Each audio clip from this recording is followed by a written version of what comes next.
Hey guys, Nicole Cooper here, and I wanted to hop on really quickly because I just put a post up and I saw a couple of responses that were like, this needs to be a book, this needs to be a sermon. So I just wanted to come on really quickly and talk to you guys, just kind of let you hear my perspective on a few things and just some lessons that I've learned, because I've had some phenomenal conversations as of late with my good friends, been spending a lot more time off of social media and a lot more time with people in real life, and it feels wonderful. So my objective is to keep this under 15 minutes. So thank you for joining me. My name is Nicole Cooper. If you're just watching this, guys, I highly recommend that you share this with other people, because it's really, especially for people who are entrepreneurs, super ambitious, people who are go-getters, they really are looking to make things happen, or even those who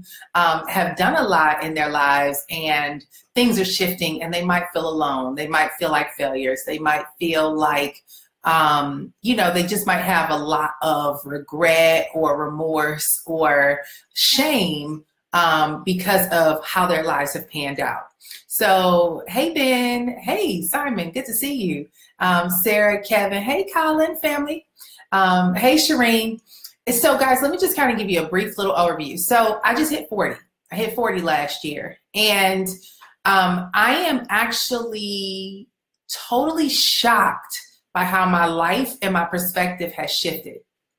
And what I mean by that is I'm totally not who I was in my 30s, or even in my, of course, not in my 20s for that matter.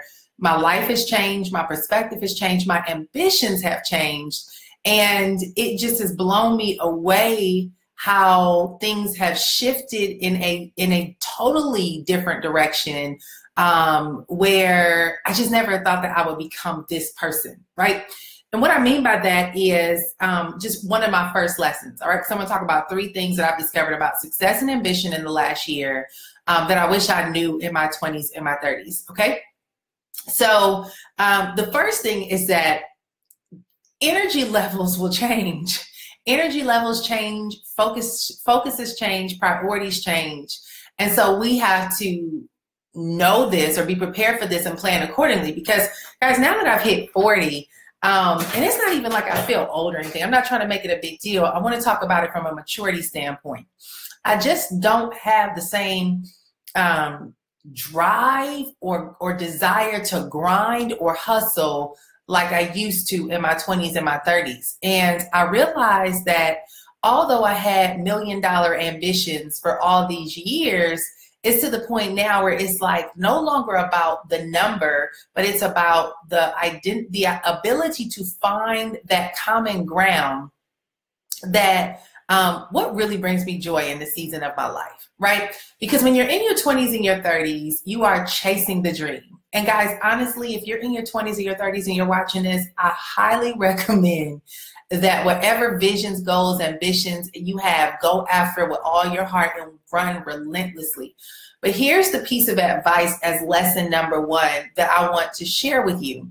You see, the hunger and drive and ambition you have in your 20s and 30s, the vision you have, the ability to just see that it's going to happen, and you know beyond a shadow of a doubt that you're going to succeed.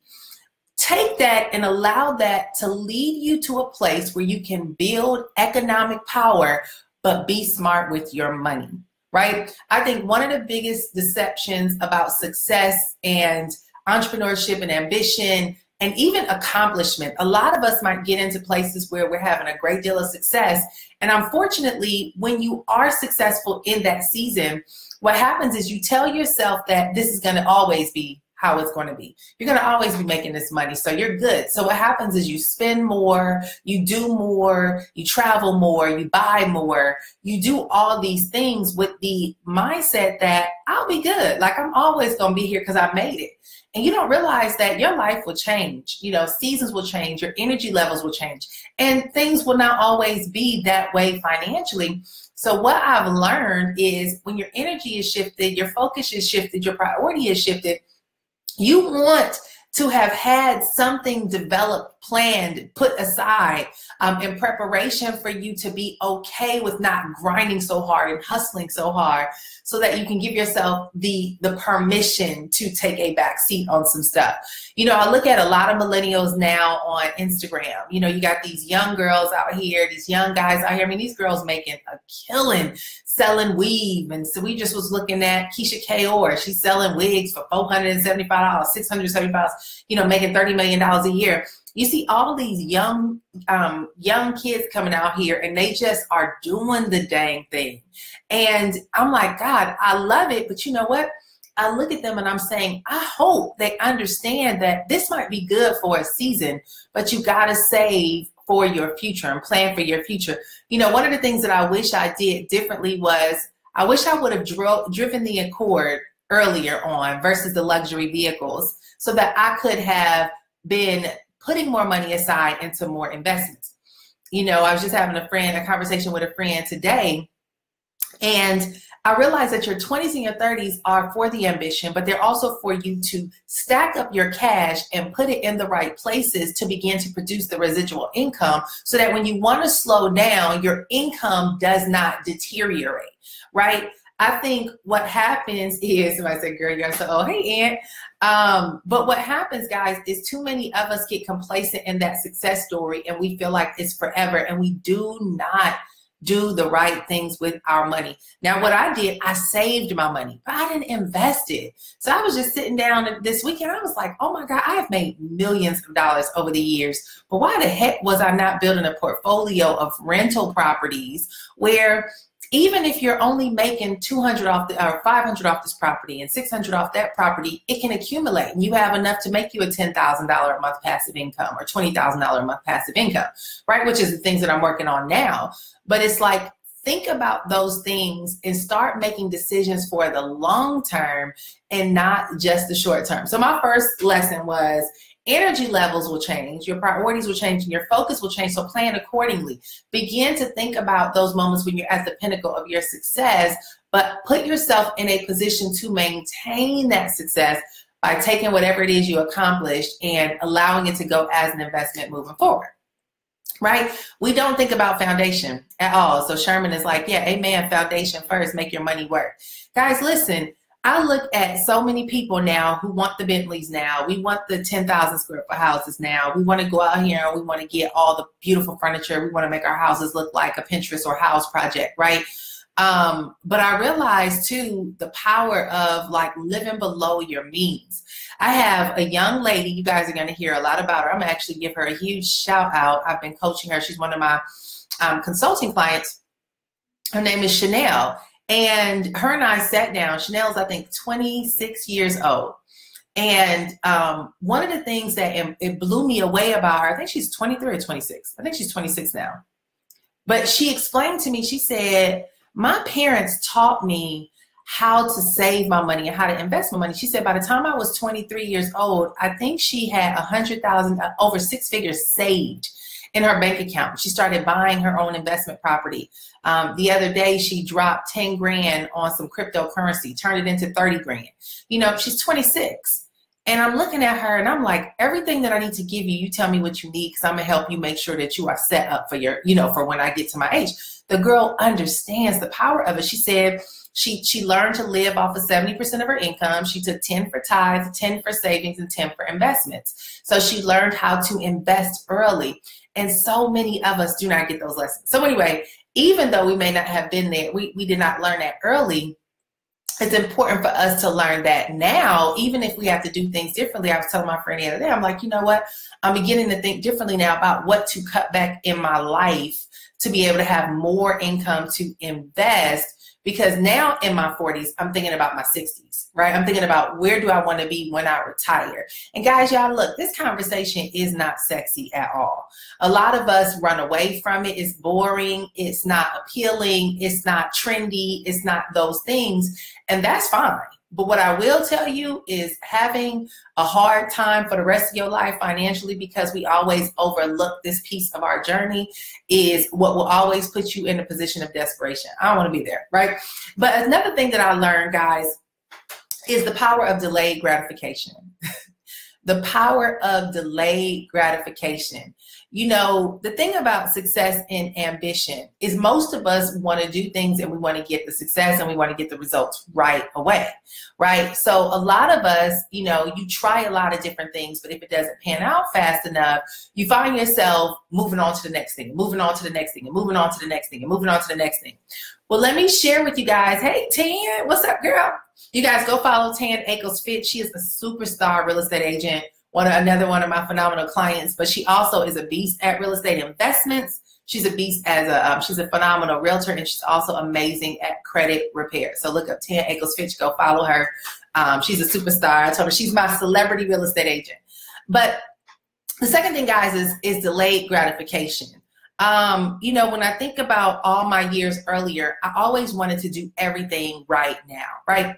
And one of the biggest things that I did early on was, you know, as I was beginning to think about things that I wanted to do, I immediately jumped into them. So for example, when I was in real estate, making a lot of money in real estate, I wanted to be an investor. So I started buying up everything, not really understanding the power of investments and how investments work. And I bought property, which is smart, but I bought them too high, right? I bought high and then the market changed. What I've learned over the years is always put yourself in the company of wisdom. And wisdom teaches you to be smart, which means that you do the opposite of what everybody else is doing.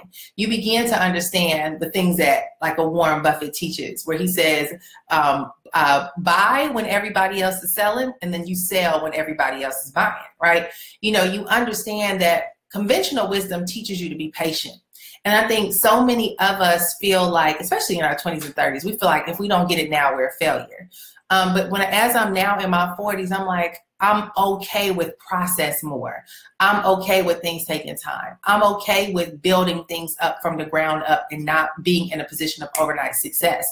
And I think that even now, guys, many of us are probably still chasing opportunities, and we're still chasing and hoping that things just manifest overnight, not being patient enough with ourselves, when in actuality, if you just go through the process, over time, you'll begin to see your results. So let me explain to you guys one of the biggest, I don't want to say it's a regret that I have, but one of the biggest challenges that I deal with in my professional life is chasing the silver bullets, right? Or the magic shiny objects.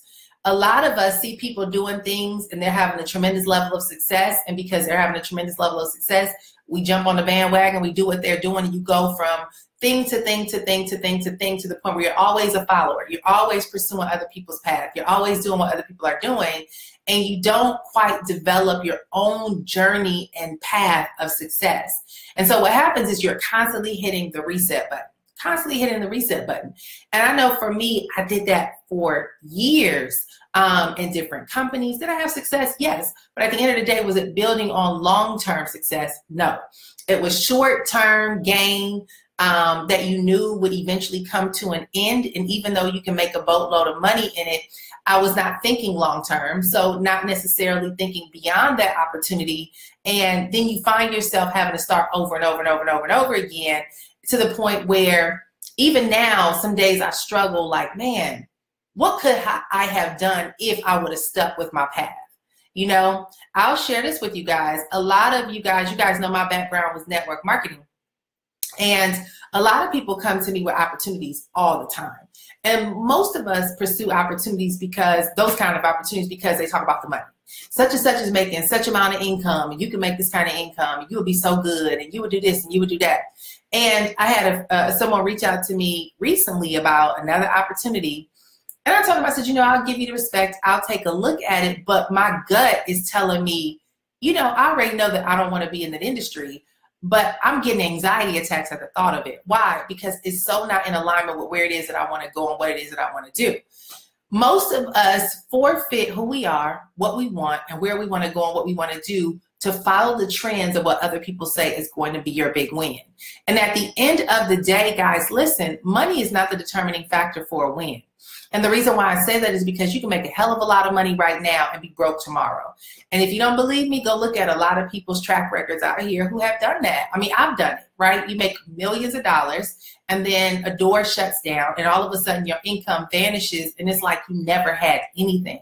If I can give any piece of conventional wisdom, I just told somebody today, I said, you know, when you get to your 40s, if you are still chasing unicorns, if you're still chasing the magic bullet, if you're still looking for the overnight success story, and you're still looking for the, you know, the big idea in hopes that it would be some magical journey to a windfall of success, it's about that time that you let that idea go.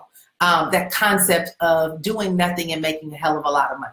You know, at this stage in the game, especially in our 40s, y'all, we have to look at it and say, what is my responsibilities in this season of my life, right? I can't be chasing dreams and unicorns no more. Doesn't mean you don't have a vision and you don't pursue it, but you have to look at your responsibility levels. You have to look at your energy levels. You have to look at the long-term plan. You have to start making some different decisions, and you have to be very raw and honest with yourself. So let me just tell you guys this. I've always wanted to be a millionaire, right? Who doesn't want to be a millionaire? But what I had to begin to start understanding, especially in the season of my life, is my kids' requirements for me in this season of my life is totally different. My kids are 6 and about to be 10, and they're so needy right now. Academically, there's a lot of need. You know, just time is critical for them in this stage. So what that means is I can't be running around here hustling and bustling and telling my kids, mommy will be back, mommy will be back, mommy will be back. Right now, these kids need me. You know, they need their mom. I can have a nanny. I can have the help. Of course, those are things that you need assistance with homework and picking them up and probably taking them to some recreational activities and stuff. But at the end of the day, in this stage of my life, I know that my availability priority is home, right? It's home. So what that means is I have to ask myself, does my $1 million dreams compromise my personal values? My biggest value right now is my children. That's the biggest concern that I have on my plate. So if me chasing my $1 million dreams works against me being available for my family, I have to ask myself, is this pursuing these $1 million dreams worth losing my kids? And when I say worth losing my kids, it means, am I okay with my kids feeling rejected by mom, feeling abandoned by mom, and feeling as if I was never there, all to leave them in the hands of someone else? You know, is it worth it for the long term to say that I made money and I set them up for 10 years from now? Because at the end of the day, I know my kids don't care about 10 years from now. I know that my kids care about now. So if I know that the things that I want to do in this arena right now might be a little imposing on my personal values over here, what I have to do is say, all right, what is the minimum, what is, like, I don't want to say minimum, but what is it that I would love to accomplish right now that I can enjoy, that will be sufficient enough for me to actually live a comfortable lifestyle, but still give me the opportunity to give my kids my presence, right? And I thought about this the other day. I'm like, okay, what's your minimum? Like, what is the minimum that you need in this season of your life so that you can be available in what is your greatest values? Mine is my children. So what is the minimum? Is your minimum $10,000 a month? Is it $15,000, $20,000, $5,000, $8,000?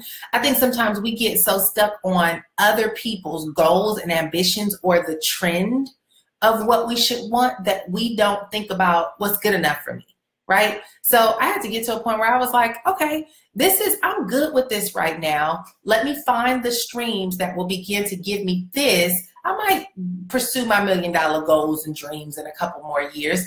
But right now, I'm okay with easing up off the grind and the hustle so hard so that I can have more time and mommy availability, right? So the second thing is being able to identify the values that work best for you in the season of life that you are in. Don't think that just because you're seeing people with the fancy cars and the 10,000 square foot homes and the red bottoms and the, you know, Yves Saint Laurent this and this, that, and the other, that has to be your ambitions and your pursuits in this season. figure out accordingly what matters most to you in this season of your life and make it your priority. I just don't have the same ambitions now as I did in my early 30s and in my 20s. In my 20s, I didn't have no kids. I don't think I had Chloe until I was 31 years old, right? In my 20s, I was a real estate agent, and I was gone from 4 a.m. to 12 p.m., just on the grind. Like every call, every buyer, every seller, whoever needed me, you got me, because I was all about making that sale, making that money, and making things happen. And in my 30s too, like it was just different. I was working from home, but you got to know where you are in this season of your life, right? And be okay with the delayed gratification, meaning that I'm working for long-term goals. Not everything has to happen by tomorrow, right? So one of the things that I'm learning now is to stop chasing, it's like even with the housing situation, we were living, before we moved where we are now, we were living in a 3,000 square foot, 5-bedroom, 4-bathroom house, 2 stories, full basement, all this house. And it was compromising a lot of other things. It was distance, too far from where I wanted to be, which was the city. It was my time. I was spending way too much time in traffic. It was the dis-socialization, right? I don't even know if that's a word, but I wasn't close and in proximity to friends to be able to have a social life. So we went from 3,000 square feet to half, 1,500 square feet, smaller house, 3-bedroom, 3-bathroom. We got a 2-car garage. It's an apartment building, right? We moved to an apartment home in the city, but everything is 15 minutes away, right? My friends are 5 minutes away. Emergencies, they're right there. So we want to buy a house in the next year or so, but guess what? I'm going to buy a house in this proximity, and it might not be the big 5,000, 6,000, 7,000 square foot home, because what matters to me most is proximity to friends, location, things like that, right? So you start thinking about all right, does it feel good to impress people with this big old house, even though it might put me in certain situations that I don't really want? Or do I go ahead and put myself, just whatever your lifestyle is, but understand your lifestyle needs, your lifestyle choices, your lifestyle desires. Too many of us don't even know what we want. We don't even know what matters to us. We don't even know what we treasure most. To me right now in the season of my life is relationships. I want to be close to my friends. I want to be able to have, aunties accessible to my children, and be able to be close to 15 minutes away from a dinner party or 15 minutes away from a friend's birthday party versus driving in traffic for an hour and a half. Those things matter most to me. But overall, you guys, when it comes to success and ambition, and when it comes to putting yourself in a position of of stressing yourself out, I think, I feel like the past 20 years of my life, I was stressing myself out to have so much. And can I just tell y'all, I worked so hard to try to make so much happen that I feel like I'm starting over at 40. And I'm starting over at 40 asking myself what really matters to me right now. And when I think about those things, it's just it's complete opposite of what used to matter. I will also say this, and this is just on a marriage tip, right? Being at this season of my life from a marital standpoint, I look back on, it will be 15 years since I've been married. I look back on these 15 years and I say to myself, was my marriage a marriage of a mutual pursuit, or was it a solo pursuit? Can I just tell y'all that I've discovered that I spent the first 15 years of my life chasing what I wanted, and chasing what I saw, and chasing my vision. And when I think about that, it's stressful. It's stressful, it puts strain on your marriage.